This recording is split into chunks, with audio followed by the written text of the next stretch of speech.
Alyssa Lang. Welcome to the WorkPlay podcast. Hello, I'm super excited to be here and I'm super pumped that we're going to be talking about all the things today. You have such an interesting brand makeup, which I just needed to have you on the podcast to discuss. And we'll get into your business and everything like that. But we actually met on a boat in Nashville, right? Actually, we met, fun fact, the real place that we met, because I was trying to think about this the other day, is a Jordan Gill's event in Dallas, not this Oh, past September, but the year before. We were right next to each other, our booths on our sponsor booths at the you're first so event that right. she had.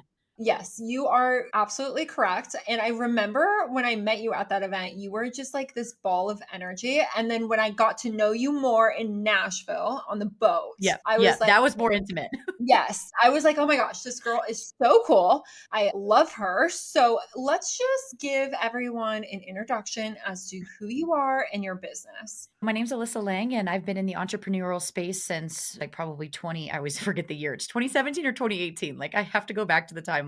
And this is now my third company. My very first company was a bookkeeping and tax firm. Second company, which is actually still active, is my course creating business, where we specifically work with accountants and bookkeepers to help them create systems, offers, and team to remove themselves from their firm. And then I also now have a second active company, but third company total, which is Magnetic Profits. And it has been, to say the least, the craziest entrepreneurial journey of like, if you would have asked me like years ago what my life would be like today, I would literally like tell you I'm probably just going to be still bartending. And it's so crazy to me that this many years later, like now I'm just thriving.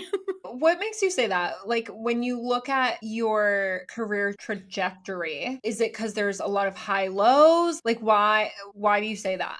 To be honest, I think the real big thing for me is who I was at that time and the version of Alyssa at that age and what I was doing at the time I was bartending. I had no idea. I thought money was capped. Like, there's no way I'd ever see seven figures, or there's no way I'd ever see six figures. There's no way that I would have XYZ because of some sort of identity that I carried around for so many years of my life. And while I still think I did really well as a bartender, I did all these different things and I saw money at places it can go and what it could do, I never knew its potential. And I always thought no matter what, I was stopped at something because I didn't go to college or because I didn't do this, or like the standard, you have to do this thing that's in this box and be fit into it. And so when I talk about that, I really am looking back at the identity of who I was. So like now, if you ask me about money, my idea of money is like, it's like a faucet to me. I get to decide when I turn that faucet on and when I turn it off. And I also know what it's like to hit seven figures. And to me, it's insane. If you would ask me like years ago, like if I would ever like be quote unquote a millionaire, I legit would probably be like laughing in your face. I didn't believe it. I wouldn't believe it was true or it could be possible for myself. I had such a weird limiting belief. So when I say that, that's really where I'm coming from, is the core of like who I used to be. This is so fascinating because your whole business, all of your businesses revolve around profit, making money, Yep. documenting money. So, how did that whole shift happen? That is very fascinating. I think for me, there's two different components of money making. There's either the logical side, which is like money is coming in, we are logging it, right? That's really easy for me to understand, especially coming from the finance background and from an accounting background. But when you look at the energetic piece, I think this is where the missing link comes from most people, is they're mostly solely focused on like, what's the strategy? What can I do? As you know, branding and photography doesn't always have like a metric or something tied to, you can't be like, it's going to make you $1 million, right? Like you can't always guarantee that because identity and that type of branding, that type of visuals really comes from an energetic balance and an energetic alignment. And so I think a lot of people miss that piece when it comes to money as well. So it was easy for me to be like, money is this, put it in this bucket, everything's good. The missing link for myself that really took me to the next level in my business was when I started to take a step back and say, something needs to shift in this identity, or I'm always going to be stuck never thinking it's possible to hit the next six figures. There are so many different avenues I want to take this. So, to give everyone background story, the reason why I want you on the podcast is because you have this killer visual brand that has made you Yeah. so much in a space where visual branding is not a thing and it's very male dominated, right? I want to get to that, but first, can we just unpack this idea and mindset shift around like this focus on strategy and money? Mm. The question of, can I see it? What's the ROI on the visual? Like I hear that question all the time. And it's the top question that I'm constantly answering for people. And so I'm always very curious to hear others' perspectives, especially those who are extremely successful with their visual marketing. But let's just focus on strategy. Like, what do you mean by that? That people focus on strategy more and they almost misplace their focus when it comes to money? When you talk about strategy, that's like the logistics. That's like the coach that you work for that tells you they're going to give you X result or they're going to give you X path. Or if you just follow this number of launch emails, that's going to get you X results. Or it's like the logistics. It's like the meat and potatoes. It's something that you can't feel. It's very much like do this, check this box, you're done. So when we talk about strategy, well, those things are great. And I think the two actually pair really, really well. As you probably know this, it's so sexy for everyone to work with anybody in marketing as far as, run my ads and do my social media. But it's like you trying to convince someone to do something even like get your brand photos done. It's like, what's that going to do for me? Because there's not like a ticking of a box. There's not like some sort of have this many photos. It's going to do this. And I think a lot of people have a hard time wrapping their head around the idea of what strategy is without the logistics. I call it the golden ticket. People are like, I want the golden ticket. I Mhm. want just one golden ticket to give me X results. Yep. And I'm like, what are you talking about? That's crazy thinking when you think about business in general. But yeah, carry on. Exactly. And I think a lot of people too, like you said, the golden ticket and the most annoying answer we get from any coach, which we love them. And I understand the reason why they answer like this is I can't just tell you. And the reason I can't just tell you is because there is a different path for everyone to get to the same solution. I can make the same amount of money as someone else sitting over here who's doing it in a product based business or someone over here in a photography business. We can all be doing different things, but the strategy to get there is just these little components of things that people use as fact of what's worked for them. Now, when we look at the energetic piece, a piece that most people forget, and for those of you who are listening who aren't into the whole energetic space, but if I know you, I know that your audience is all about it. But at the end of the day, like when we look at these things, it's all about aligning yourself because you're in your own way all the time. If you don't get yourself past what you think you can't believe making, you can't obtain that. There is no way. I remember the first time I ever made six figures. It was in 7 days. It was my very first official launch at Workflow Queen. And I just remember crying and I cried so hard. And the reason I cried so hard was because I was like, I don't deserve it. It was so fast. I feel wrong. My boyfriend at the time I was dating a guy, he was on the roof sweating all day, killing himself in order to make money. And I was over here just in this room, just crushing it. And I remember going through this and I was like, if I don't get through this money mindset issue right now, I'm never going to make any more money than I did. And I cried to my coach at the time. And the poor girl sat there and was like, it's okay. You deserve this. I had to do a lot of work around this. But if I would have stopped there and said, this is wrong, the world wouldn't have been impacted by what I am able to bring to the table. It's so true. Okay, so when you were bartending, I'm so curious, like, yes, you launched and you made all of this money. So there was a Yeah. jump there to launch, right? But then when you were planning this launch, did you have any expectations at first? And then how did that change over time as you grew these three businesses when it comes to money in general? Because I do agree, like, Yeah. this energetic piece is something we kind of need to get out of the way before we talk about anything else.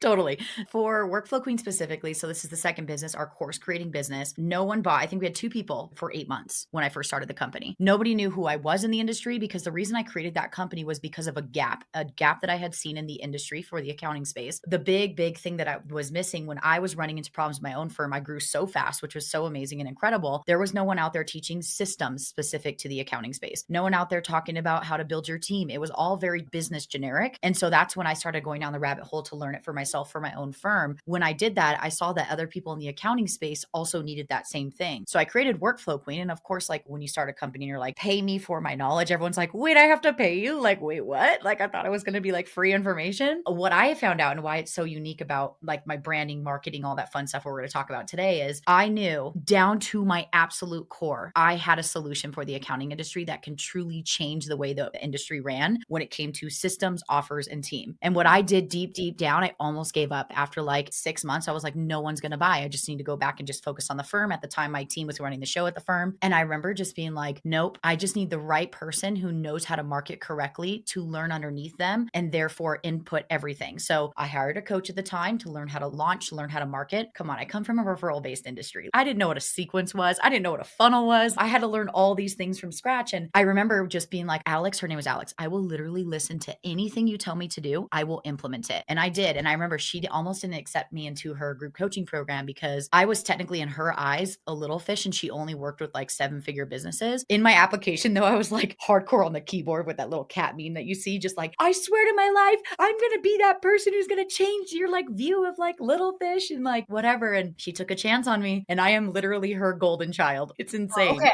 I want to highlight something of what I'm seeing from you is like the energetics piece plays in before you even think about it. Think about why Mhm. someone would want to even allow you into something, right? Think about Yeah. why like you even had the connection to someone else. And I don't think people realize how powerful that piece is. And I truly feel Yep. like your energy through that is what people feel, and it moves boulders for you. It Yeah. opens doors for you.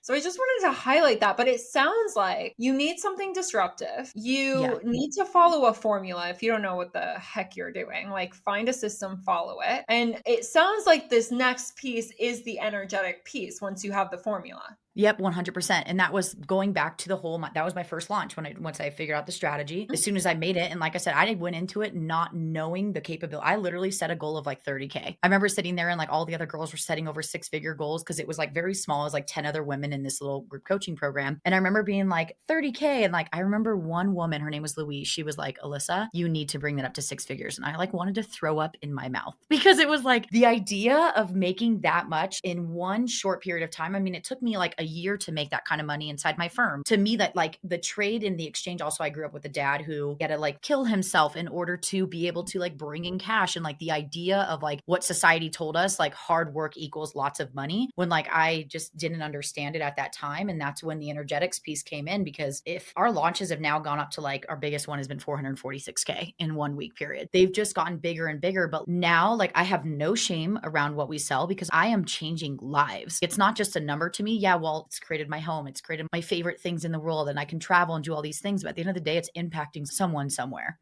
I love that. Okay, you have a big launch, you shift your energetics. How did you do Mhm. that? How did you shift the money mindset and just the energy of your brands in general? I think like, because at the time I didn't have my most recent company, so Magnetic Profits. At the time, I felt like when that had happened, it almost validated that I knew I had something available. I kept both companies. So Workflow Queen, my first firm was called Top Notch Bookkeeping Solutions. I had the two of them together overlapping till 2021. And then finally I was like, you know what? Even though the team runs the show at the firm, I still had it in my head. I still carried it on my shoulders. So I went full force Workflow Queen, like went all in. And so I was like, I'm never going to have another company again. I'm just going to go only this company. Lo and behold, here we go again.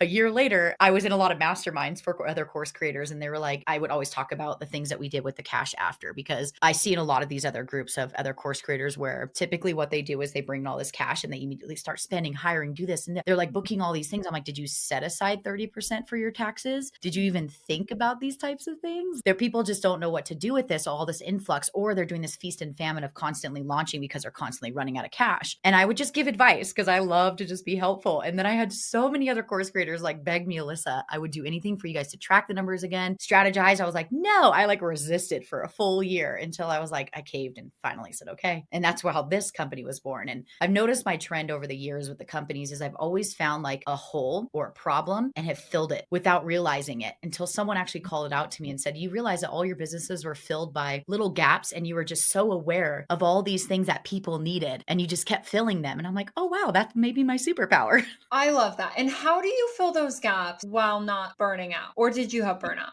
100%. Lots of burnout all over the place. Lots of burnout. And also going back to like, where did the energy shift? I will say I went through a pretty big identity shift where like, I'm pretty positive it was the reason my success in the business was the reason I lost my relationship. And it was hard, but at the same time, it was for the best because now I'm out the other side. It's like so much nicer. But the reason I say that is because I remember the day that I hit seven figures and I remember sitting at the dinner table with my then boyfriend. And I remember just being like, holy shit, I'm officially in the seven figure mark. That was insane. More than any of my family's ever seen. It was so crazy. And I remember in that moment, while yes, he was excited, I could see like just dying inside in his eyes. I feel like when people haven't been to that level yet, they just don't get it. And you've kind of silenced yourself. So I felt like in my relationship, I started to get really quiet for like a year and a half of like, I didn't want to share all the celebrations because I knew he was working really hard on the roof. Even though he never made me feel like that, it just innately what happened to me. And I remember just going through so much of my own identity shifts and so many things that came up for me. And now I feel for so many people who are so angry at other people for making money because now I see them for who they really are. They wish it was them. And it's like, you have the capabilities to do all those things as well.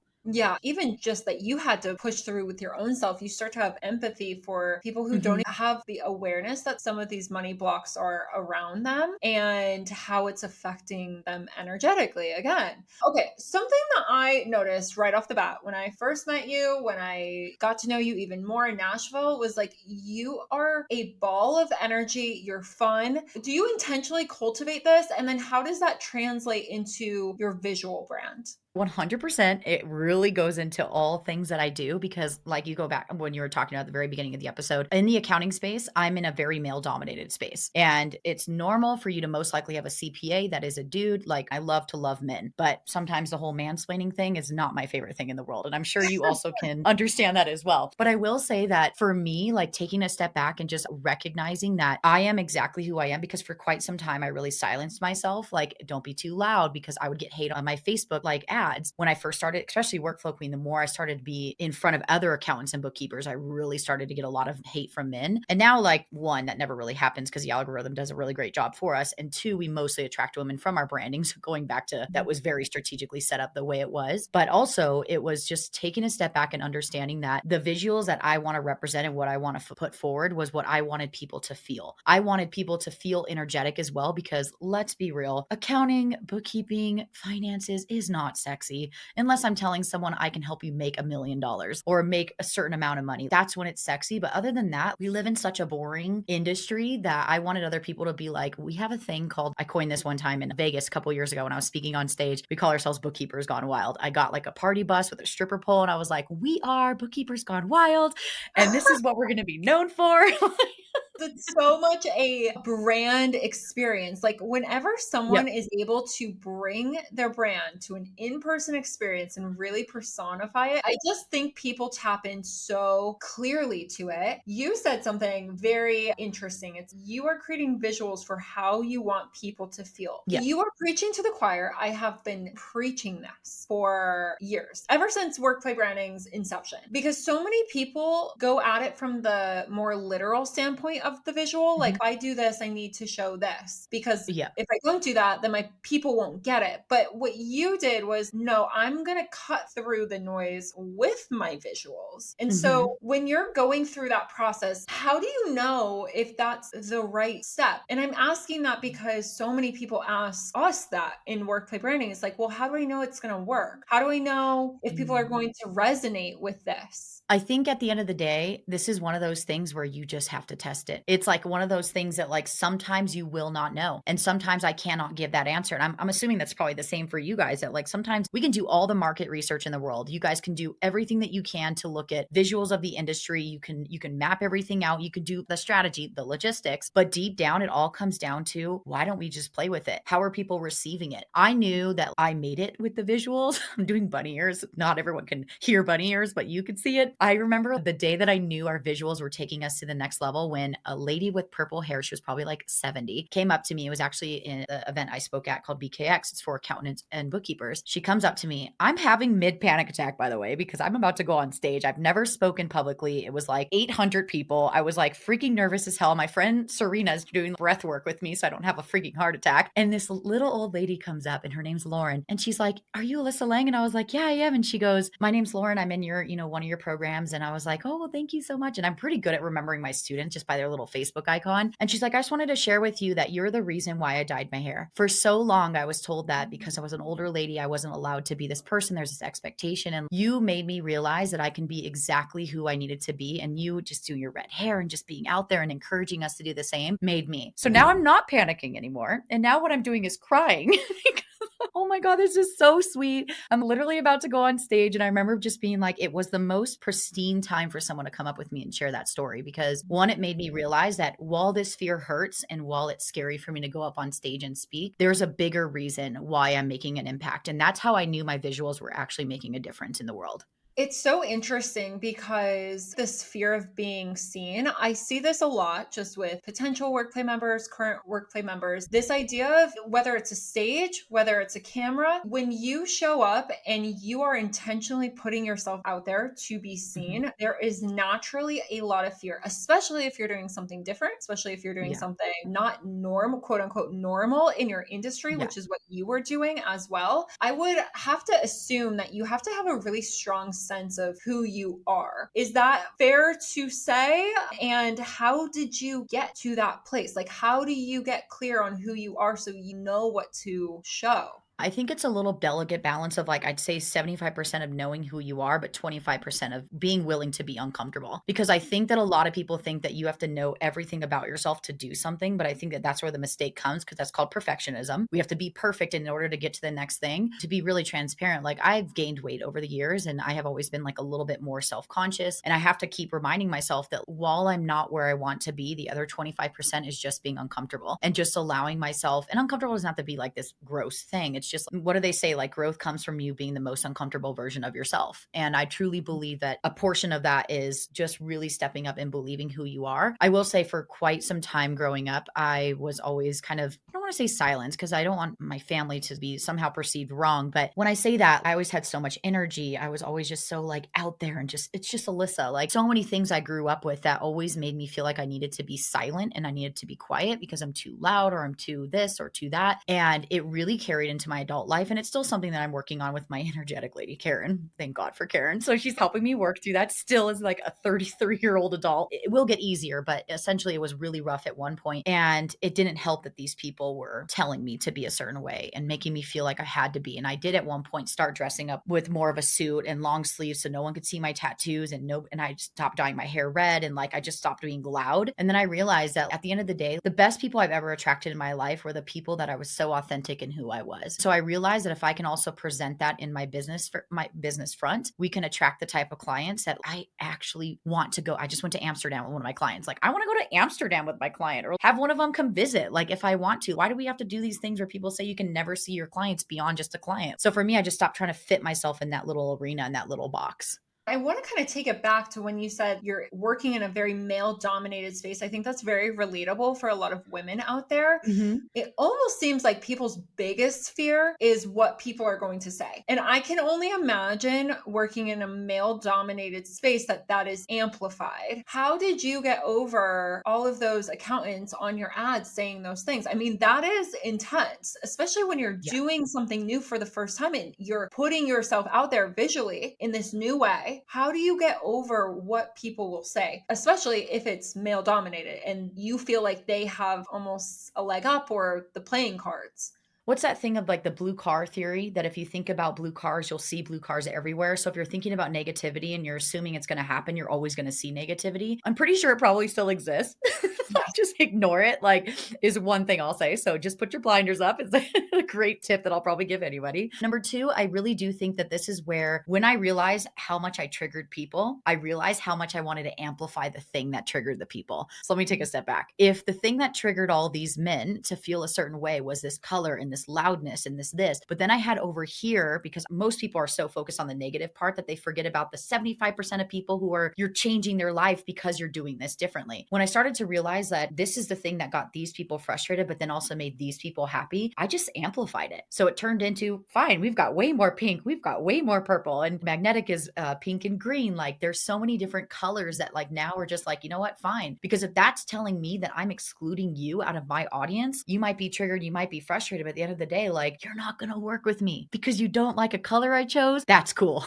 It's so true. And I think you're onto something when it comes to polarization. There Mhm. is so much energy in polarization. And when someone's getting triggered, it means you're evoking a strong emotion in them that I would argue that that's how you know your visuals are working when there is a strong Exactly. emotion. And it's almost like there's no such thing as bad press either. It's like Mhm. they're giving you energy because you're evoking this response in them, which Yeah. I would argue for a lot of visual campaigns campaigns, it's like that's what people strive for. You want to strive for something that's going to move people. And anytime you move them to where you want to move them, you're going to move someone in the furthest opposite direction as well. And I don't think people realize that is a good thing. That's a symptom. Shit's working. That's what I want. I want that. I don't want to work with the clients who thank you, because then I don't have to waste my time on another sales call with someone who's not in alignment just because you hated my font choice.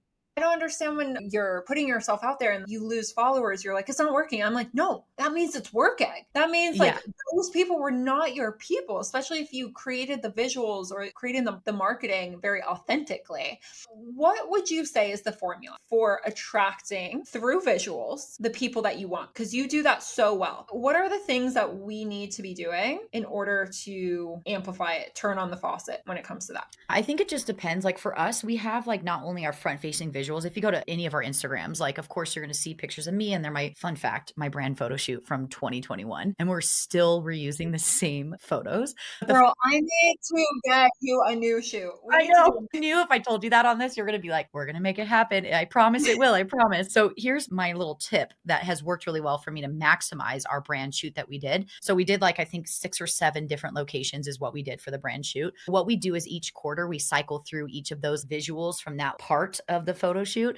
And it's funny, people think it's like a new shoot, but it was the same shoot the whole time for like, since like 4 years ago. Fun fact. I will eventually get it done again, but that's just like a tip from me of like how we've been able to recycle it. But what we do is we don't just infuse it on the top front, like front funnel. So like if you go to our Instagram or something like that, it's also like infused too as well inside of like our contract. So inside of Dubsado, especially here at Magnetic. So when we are offering someone to work with us, it's infused, whether it's me or some sort of a color. Like for me, it gets so crazy that we have different courses at Workflow Queen. Each course has its own branding. I'm so big into this that like 3 months before a launch, we start to change our color from purple into more oranges, and you'll start to see the color fading. And then once that launch is over and then we start going back to like our regular branding, we'll start fading out that color. And I'm so big on like all the buttons need to change, even our email signature, the little tiny rim around it. I've always had this like weird knack where I think people latch onto visuals really quickly, and they think of a color, they might think of you, or they think of color, might think of me. And how can we leverage that? So it's in all sorts of things. We even have like cards that we do, like when people are onboarding that say thank you, it's like a little picture of me on a pigment wall or something like that. And so I think there's so many different ways that you can take these types of resources. And if it was me, put that shit everywhere. It's like branding each part of your brand. You have little Mhm. sub-brands within your brand. How can you amplify that? Because how are people going to recognize that thing that you're launching if it's not a totally new color than what you've been posting before? I think it's really smart. And Yeah. even your evergreen content strategy, you still have that in mind, right? It's like we're not pulling from the whole shoot. We're creating mini pattern interruptions throughout Mhm. the quarters or throughout the seasons so that Yeah. people aren't glazing over. I don't think people realize how much people glaze over when you're posting, even in the same location, in the same outfits, the same colors are going to them. Yeah. There's no interruption of that to make them say, oh, that's new. Oh, she's launching something. I think you're Yeah. onto something, and it's very, very smart. Have you seen your industry shift over the years when it comes to visuals since you've been in it? Because you've been in it for a while and you're kind of Yeah. pioneer when it came to like showing up in this way. Have you seen Yeah. the industry shift at all? 100%. I can't tell you how many times I've like introduced a photographer or a person. I know you're coming on my podcast because I'm always like, guys, these things are more important than you think they are. But the thing I understand about my industry specifically, and I'm kind of like the unicorn, not the only unicorn, but there's multiple unicorns, but you get what I'm saying, like the non-majority. So the majority of accountants and bookkeepers are very introverted. They stay behind the screen. They don't want to be on calls. They don't want to be front facing. So the idea of even telling them to do a photo shoot, and here's the reason why I have to convince them, because I've told them a million times, either on my own podcast or just through my own resources. The reason why this fear is instilled in you when you do some sort of a photo shoot is because you're thinking of the traditional way most accountants and bookkeepers take photos, which is the good old, what the stepbrothers, you know what I'm talking about, where it's all professional and they Yes. look all like suit and all standing up all straight. No wonder you're like not excited about this kind of stuff, is because you think it has to be this boring thing. Well, I don't think everyone needs to hold balloons and go running by pigment walls like I do. Absolutely. You don't have to be that much out there. But at the same time, when I'm working with someone, I want to work with someone that I know, like they're that weirdo that I probably saw running with balloons around San Diego, having a grand old time with like matcha in their hand. I would rather work with that person than the person who just looks professional and looks super polished. To me, it's to each their own. But in my industry, I'm always encouraging people like, have fun, get a money gun from Amazon for like 15 bucks, shoot some money out. Like it could be fake or it could be real. It's up to you. I really don't care. Like just be yourself. And I have totally seen people actually start to like get out of their shell. And it's so much fun to me when I start to see them like being themselves and like showing up as who they are. I'm like, yeah, you go, girl.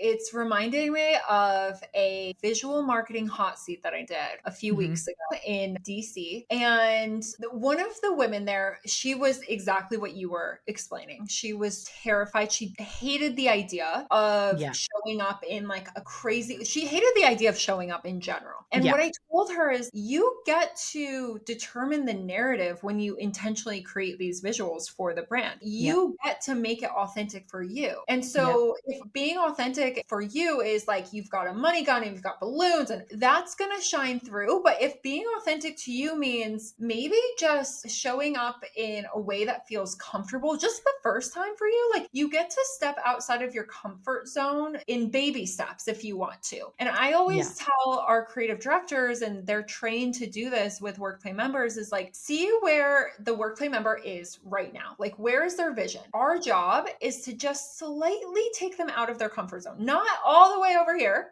a half step out of the comfort zone to give them an idea that's slightly pushing them outside of that zone Yeah. because it's going to make them grow and grow and grow and grow. And it's going to help create this magnetic visual brand that you so naturally do. But it doesn't have to be a huge step for you. What's like a half step outside of that comfort zone? And what does that look like to Yeah. you? Well, in It, general, actually talk about that. What's your next level of your visual brand that you want to bring into the world? I think for me, before I get into what I think is my next step, because I definitely feel like there's some really uncomfortable things kind of coming for this future of 2025 that I'm like quite scared for, but like at the same time, it's uncomfortable, but it's good. But I wanted to share something that someone told me on my podcast recently that I feel like is so good to hear for other people to hear. It's either you tell people the narrative that they should believe about you, or they'll make it up for themselves. And so that Oh, comes down to branding. It's like if your branding is you sitting there in a suit and tie, and that's not who you are, you just created a narrative in someone else's mind based off what you think you need to do. Rather, why not take a step back and say, you know what? I'm going to create this narrative. I am this human. This is who I am. And this is what I want you to feel. So it's either you create it for them or they'll create it for themselves. And so I just wanted to share that because I thought that was such a great moment to bring that out there. People, we need to learn this. My big uncomfortable thing when it comes to our branding is elevating it a little bit higher, because my number one thing I actually did realize even before getting on a stage, but also after speaking, I was quite terrified. I do 100% know what stage fright is. I don't know. Have you ever seen Talladega Nights and Ricky Bobby? You know who Ricky Bobby oh, is, right? yes, but so long ago. I know it's like a movie Okay. full of memes and references that I just like. Okay, perfect. Well, there's this part most people will probably know. I just watched Talladega Nights last night, which is so funny. But anyways, there's a part where Ricky Bobby does his very first interview and he's so nervous. So while he's talking, he starts putting his hands up really slowly. The guy's like, "What are you doing?" He goes, "I don't know what to do with my hands." I pulled that line because I forgot everything I was supposed to say on stage. That was the first thing that came out of my mouth because I think I blacked out on stage. The reason I'm sharing this with you is because it is quite uncomfortable for me, but I also know that I have so much to say and so much to share and so much impact to make that I feel like I can change the world in more ways than I currently am if I can just get past this most uncomfortable version of myself. I have an event, it's called Wave Seattle, and it's in Seattle in May, and I'm going to speak on stage, and I'm like already getting really nervous, but I have someone who's going to come out there. They're like one of our social media management team members going to come out there to do some photos for us. And I'm nervous, but at the same time, I know that this is going to elevate us even bigger. And it's just like that next thing. We also have a book coming out this year. And so there's so many things also with the book. I want to be featured in Times Square and I want to be there when it's up on screen. And that means like the brand is going to be exposed in a way different way that's quite scary. And I find a lot of resistance that comes up for me, but I know at the end of the day, it's like these uncomfortable things. In a couple months, I'll not remember how I felt. It'll be fine. From someone looking from the outside in or even listening to this episode, they might be thinking, look, you've already put yourself out there. You've already done 10 times Yeah. what my goal is. Why do you think, even after all of this time of putting yourself out there, pushing outside of your comfort zone, why do you think getting up on stage and talking about it, why do you think the Times Square billboard with the book, why is Yeah. that scary for you right now? I think for me, it's because right now as I've shifted my own identity through the business over the years, while that identity of myself has become like a beautiful version of me, I also know with the certain things that I have to do, one thing I'm dealing with is a lot of anxiety lately. I know that in order to speak more on stage, I have to actually face what is truly making me anxious. And it might not be the speaking itself, it's something deep internal. But as we all know, it's a lot easier to avoid having to actually deal with that. So I am working with like my energetics lady and like some other people to be able to support me in that. And so I think the uncomfortableness that comes with it is not the reality of the actual speaking on stage, but what goes deeper. And the deepness is, holy shit, I have to unpack the death of my brother. I have to unpack the divorce of my parents. Like it's this deeper knowing that like when I do this and I put myself even further out there, it's like now I'm even more the option of being scrutinized. I really have to know who I am. And so like that kind of stuff for me, the logistics, the tasks, the project management of writing the book and doing all the things is not scary in any capacity. But I would say that's truly what underneath the curtain is really telling me is that I know I have to do some deep ass work that I'm really scared to do. I love that you're so transparent about that because I think sometimes, whether it be a stage, a photo shoot, a book, like you want to write a book, you forget that it's not usually the thing that you're scared of, it's something else. Mhm. It's usually not the thing that you're scared of, it's something else, right? That's deeper. And so sometimes I think the blame gets put on these external things that you're Exactly. even realizing is like, oh no, that's masking the other thing. So I'm so Yeah. glad that you said that because I think sometimes it's just a reminder of like, it's not this arbitrary goal that's scaring me, it's the underlining meaning of what that goal Yeah. is. And even probably, like, you might get a lot of resistance from people who maybe not aren't comfortable in their own skin about the reasons why they might not wanna do a brand shoot or why they're resisting it, and I wanna encourage anybody as someone who's currently dealing with that myself, like, at the end of the day, one, like, you've created such a beautiful space at WorkPlay of giving people the ability to know and trust you, that they're in good hands, you're not gonna judge them. You're also so good at what you do, you're gonna make them sit in a way where, like, "Girl, I got you, no one's gonna see the pooch. Trust me, like, I got you." Like, you know what I mean? You're there to make this easy for them. You're there to make this not feel so uncomfortable. So a lot of the times the reasons why people might fear this, you said it's like the photo shoot, the resistance to like, I don't wanna do it, I don't wanna do the thing, because I know for me, at the end of the day, it's because I finally have to face the person I neglected for so long, which is myself, because I gave more to my business than I did myself. But therefore, now it's years later and I'm finally pouring back into me so that I can have, because I wanna do my big thing is, I don't know if you wanna do this, but I don't know if you guys do this at WorkPlay, but I wanna do a lingerie photo shoot. Oh Like, yes. I wanna do one so bad, like, I want that to be my gift when I get to where I wanna be in, like, my workout, because 'cause I've been, like, working out, I'm super proud of myself. I can't wait to do another photo shoot. I wanna do one so bad for no one else. I literally live by myself. I want this lingerie book for myself and because I wanna feel pretty again, because right now I haven't been feeling that way, and so I just hope that anybody who's hearing this, that, like, sometimes it's a deeper meaning of why you're resisting it, and sometimes just get to the core root, and then you'll be fine. I love that you say this because it's kind of an unspoken or unwritten secret about WorkPlay that you Yeah. can kind of use your shoots for anything. Although Yeah. it's geared for business, we have seen it all. And I understand the energetics of a photo shoot because you're putting the mirror up to yourself and you get to Yes. see this version of yourself that you A are becoming, A want to be, or C already are and you just haven't seen it yet. And what Yeah. happens when you see the visuals is like your whole energy around whatever the intention of that shoot was now changes because you're Mhm. seeing it as a mirror when you get those photos back. So like for Yeah. you, when you're doing your lingerie shoot, it's like when you get those photos back, you're then seeing that version of yourself that you so have been pouring into, that you have Mhm. intention in creating, and now it's a tangible asset that you can hold or see or on the computer, you know what I mean? Yeah. And so it's an interesting energetic practice, which is why at WorkPlay Branding, any kind of shoot you want to do, we have done. And it will surprise so many people the types of shoots that we've done. I really like to tell people it doesn't always have to be for business. Like, what do you need right now? Yeah. Because a lot of times, if you do a shoot around what you're needing, even if it's not directly relating to a marketing campaign, you will then get the clarity that you need for whatever the next thing on your plate is. And it's really cool to see and witness. I love that so much. I am so excited for you. I am so excited for what's happening. Tell us all the things. How are we working with you at your Mhm. firm, in your course, all the things? I know that you have like 10 different things going on. So many So things. where do you want people to get connect with you? The best place for your listeners, probably specifically, because most of them are probably not bookkeepers and accountants, is come connect with me at, you can go to Instagram at Magnetic Profits. My name's Alyssa Lang, as you guys probably know from the very beginning of this episode. You can also contact me over on our website as well at www.magneticprofits.com. We just rebranded. So I'm like, I'm trying to remember our new name versus our old name. It's a whole thing.